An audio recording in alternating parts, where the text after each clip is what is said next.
Bonjour et bienvenue à notre chaîne Nightling Vision. Aujourd'hui, Modern nous parlera du couple idéal.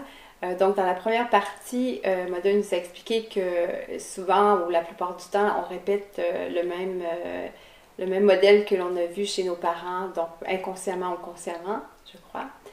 Bonjour Modern. Est-ce que c'est vraiment, ça peut être les deux, de façon consciente ou inconsciente, qu'on répète le même modèle de nos parents? En partie peut-être consciente, en grande partie souvent inconsciemment. Oui. Alors, j'aimerais vous demander, suite à ça, est-ce que finalement, aux yeux du ciel, est-ce qu'on est mieux de vivre seul ou c'est mieux d'être d'être dans un couple? Oui, ça c'est une bonne question. Je dirais, les deux situations sont excellentes. Parce que les deux situations arrivent en général naturellement dans ta vie. En d'autres mots, tu ne peux pas forcer la vie ou le destin.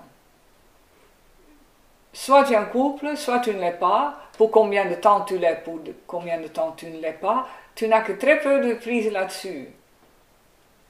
Donc il y a naturellement un rythme dans le développement d'un individu. Ça peut être au cours d'une vie, ça peut être que tu dois le voir au cours de plusieurs vies.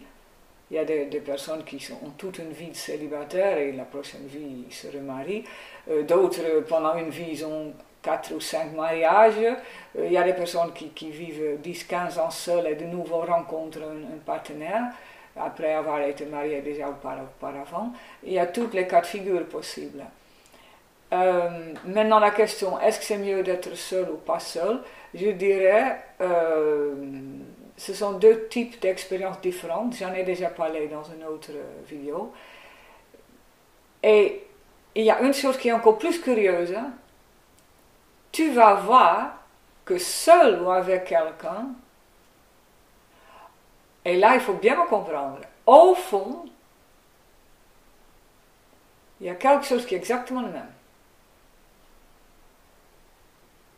Et ça, c'est encore la chose la plus étonnante, mais pour ça, il faut que tu aies quand même un degré de connaissance de soi et de conscience assez développé. Donc, je ne pense pas qu'il y en a beaucoup qui peuvent comprendre ce que je veux dire. Et pourtant, si vous m'entendez parler et vous vous imprégnez de cette idée, je peux vous dire que c'est absolument vrai. Parce que les difficultés que tu as dans un couple, tu as au fond aussi quand tu es seul. Mais tu les auras peut-être avec d'autres personnes autour de toi, ou avec la vie, ou avec ton patron, ou dans d'autres situations. Pourquoi je dis ça? Parce que dans le fond, tu es la même personne. Que tu es seul ou que tu es en couple, tu es la même personne. Et donc, tu vas forcément attirer les mêmes genres d'expériences dans la vie. Que tu sois en couple ou seul. Mais tu les vivrais avec d'autres personnes. Et ça, c'est déjà une raison de voir le couple moins rose ou justement plus idéal. C'est-à-dire que tu sois en couple ou que tu sois seul, puisque tu es dans le fond encore et toujours la même personne. Vous allez me dire, oui, mais il y a des jours où je suis très heureuse et d'autres moins, et quand je suis dans le couple, je suis toujours mieux. Non, ça ce n'est pas vrai. Ce n'est pas une question de se sentir bien ou moins bien, c'est ce que tu es au plus profond de toi-même, ta structure, ton caractère profond. Ce caractère, cette structure est pareil, que tu sois en couple ou que tu es seul, tu as ta structure de la même façon que tu as des yeux bleus ou marrons et des cheveux blonds ou bruns. Donc cette personne que tu es au plus profond de toi-même, tu l'es marié ou non marié. Et parce que cette même personne est venue sur la terre pour se développer, pour évoluer, tu peux simplement dire que les épreuves ou les défis que la vie va te présenter seront les mêmes en couple ou en dehors d'un couple, dans d'autres situations. Maintenant, vous pouvez bien sûr me rétorquer, oui, mais si je suis en couple, je vis les choses complètement différemment que quand je suis seul. Ça, c'est peut-être possible. Mais ça repose à ce moment-là sur d'autres choses. La raison de ça, c'est que pendant que tu étais en couple, que tu avais une leçon à apprendre, et peut-être tu l'as appris, ou pas, Et maintenant que tu es seul, tu te penches sur un autre aspect de toi pour apprendre autre chose, en attendant certainement de retrouver un partenaire, parce que dans le fond de toi-même, tu veux encore et toujours un partenaire. Donc on parle à ce moment-là de différentes phases de ton développement. Mais ton développement en tant qu'individu, dans ton ensemble, au cours d'une vie, est quasiment toujours basé sur un seul aspect que tu dois développer, et donc ne change pas en étant en couple ou seul. Par exemple, si tu dois apprendre à mieux écouter les gens, à être plus ouvert à ce qu'ils ont à te transmettre, à te communiquer, que tu sois seul ou ensemble, c'est le même apprentissage. Seulement, quand tu es seul, tu seras peut-être obligé d'écouter ta voisine ou ta mère ou ta soeur ou ton fils qui est déjà là d'un autre mariage. Et que quand tu es en couple, c'est le partenaire qui joue ce rôle de punching ball. Mais ça reste pour toi-même le même apprentissage. Et parce qu'en général, ce qu'un individu vient apprendre dans une vie n'est pas si divers, il travaille en général sur un ou deux points en lui-même. C'est pourquoi j'insiste, l'apprentissage à la base, que tu sois seul ou en couple, est pareil. Et pourtant, si tu es en couple, le cadre est différent, le cadre de l'apprentissage est différent. Et quand tu es seul aussi. Mais ce cadre ne veut rien dire d'autre que de te retrouver dans une chambre peut-être bleue ou rouge. Ça a un effet différent sur toi. Mais tu restes la même et unique personne qui doit encore et toujours apprendre à écouter, ou à patienter, ou à être moins paresseux, ou ainsi de suite, ou avoir plus de discernement. Vu sous cet angle, tu peux aussi dire être en couple ou ne pas être en couple. Ne t'épargne pas le travail sur toi, ton développement en tant qu'individu dans la vie. Un partenaire peut t'aider à sa façon dans ton développement, et c'est pour cette raison que tu es en partenariat. Et si tu n'as pas de partenariat, parce que la vie ne te l'a pas donné, ça aussi c'est une chose très curieuse, on n'a pas de prise là-dessus. Avoir un partenaire ou pas, ils ne pensent pas qu'il y en a beaucoup dans ce monde qui peuvent à volonté créer un partenariat. Ça vient ou ça ne vient pas. Donc, ça veut dire, si tu en as besoin pour ton développement, ben, il y a quelqu'un qui va apparaître dans ta vie. Si tu peux plus bénéficier d'être seul dans ton développement en tant qu'individu, dans ce cas, il n'y a personne. Donc, ce que vous dites, c'est que la vie nous donne qu'est-ce qu'on a besoin. Donc, si on rencontre personne, dans le fond, c'est parce qu'on a le travail à faire sur soi, seul. Oui. Si tu ne rencontres personne, ça veut dire que dans cette phase de ton développement, que ça dure toute une vie, ou 20 ans, ou 5 ans, ou 2 ans, ou même plusieurs vies, peu importe la durée de cette phase, mais une chose est absolument sûre, tu bénéficies plus d'être seul dans cette phase que d'être avec quelqu'un.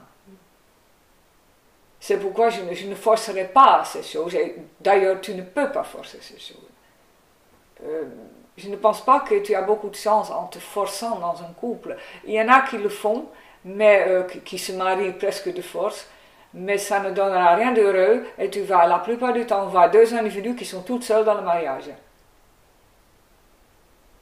Ça montre bien qu'être en couple est quelque chose d'autre que quelque chose que tu décides. C'est quelque chose qui vient naturellement, quand pour ton développement, c'est salutaire. Ou c'est le chemin qui peut t'aider. Mais ça enlève toute idée de couple idéal à la rose, bonbon, qu'on voit dans les films. Je ne peux pas adhérer à cette vision, parce que ce n'est pas ça ce que j'ai vu dans la vie, ni dans ma vie, ni nulle part. J'ai uniquement vu que le partenaire vient quand pour nous, pour toi, c'est le chemin le plus approprié pour faire un prochain pas dans ton développement. Et si c'est mieux que tu fasses ça sans partenaire, dans ce cas, il n'y a personne qui vient. Et ça n'est pas un drame non plus. C'est un autre apprentissage, c'est une autre phase. Et comme j'ai dit déjà, l'apprentissage de toute façon à la base ne change pas. Dans la forme, donc tu peux être en couple ou pas en couple, mais ça c'est dans la forme. Mais tu es encore et toujours la même personne. Et donc, ton développement va se faire selon oui, un même genre de schéma, un même genre de rythme. Si par exemple pour toi c'est important de devenir moins naïf et d'avoir plus de discernement, bah, si tu es avec un partenaire, peut-être tu attires quelqu'un qui te ment, ou qui a une vie secrète, ou qui fait des choses dont tu n'es pas toujours au courant, et tu vas petit à petit ouvrir tes yeux. Tandis que si tu vis seul, ben, tu as d'autres expériences. Tu fais peut-être des achats qui sont malheureux parce que tu n'as pas bien regardé le contrat d'achat avec les petites lettres en bas de la page. Ou bien tu as tendance à acheter une mauvaise voiture parce que tu n'as pas bien regardé en dessous. Peu importe, on parle encore et toujours de discernement. On peut me reprocher que je ne suis pas en train de galvaniser l'affaire dans la direction du couple rose tout fait, mais ça n'existe pas.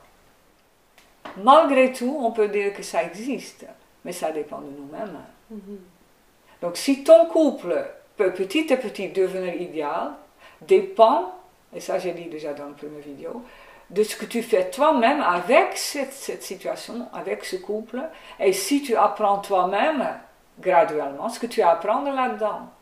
Plus tu es bon élève de ton couple, plus tu vas vivre la situation comme idéale. Pas parce qu'elle est idéale et il n'y a pas de conflit. Ah, ça c'est autre chose. Donc l'idéal dont je parle ne veut pas dire rose, sans taches, sans rides, toujours bien harmonieux, pas de conflit. Non, tu n'apprendras rien, exactement. L'idéal dont je parle, c'est est-ce que je sais comment m'y prendre avec cette personne que j'ai en face? Est-ce que je suis capable d'apprendre la leçon qui est inhérente à cette relation? Wow, c'est fascinant, puis en même temps, ça nous montre vraiment que l'école, la vie, c'est une école. Et vous êtes notre professeur, notre enseignante préférée. Mais vous êtes vous-même aussi les éléments qui apprennent et qui évoluent et qui sont intéressants, je dirais. La vie de chacun est intéressante si tu commences à le voir avec des jeux beaucoup plus profonds. Merci, Mother. Donc ça ne dépend pas de l'enseignant.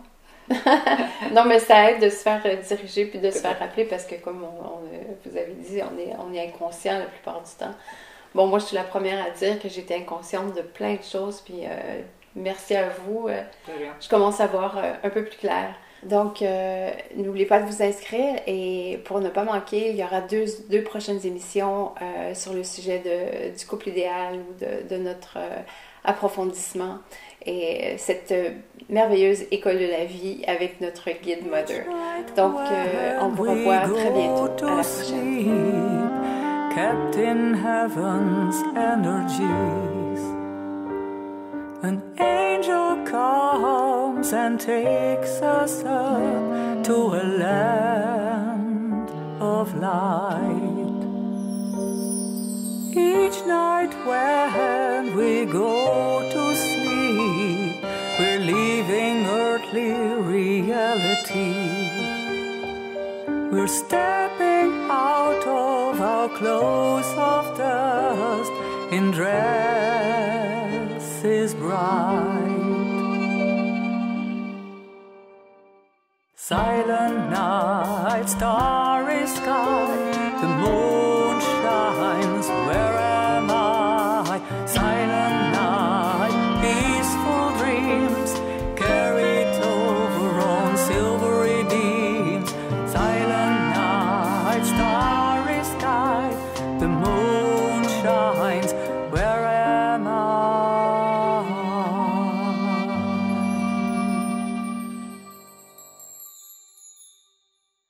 Ooh.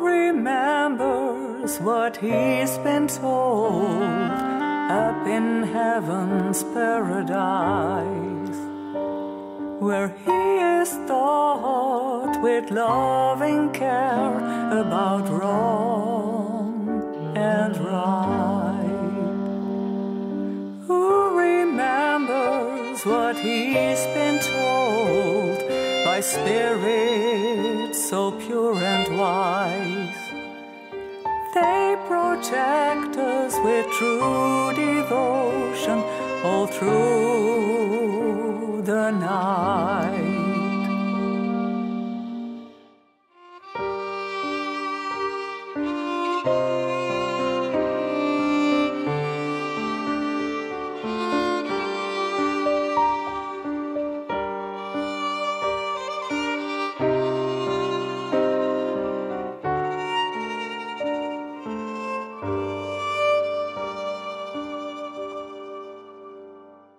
Silent night, starry sky, the moon shines, where am I? Silent night, peaceful dreams, carried over on silvery beams.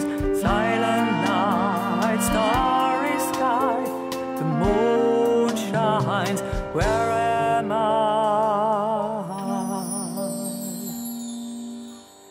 Silent night, starry sky, the moon shines, where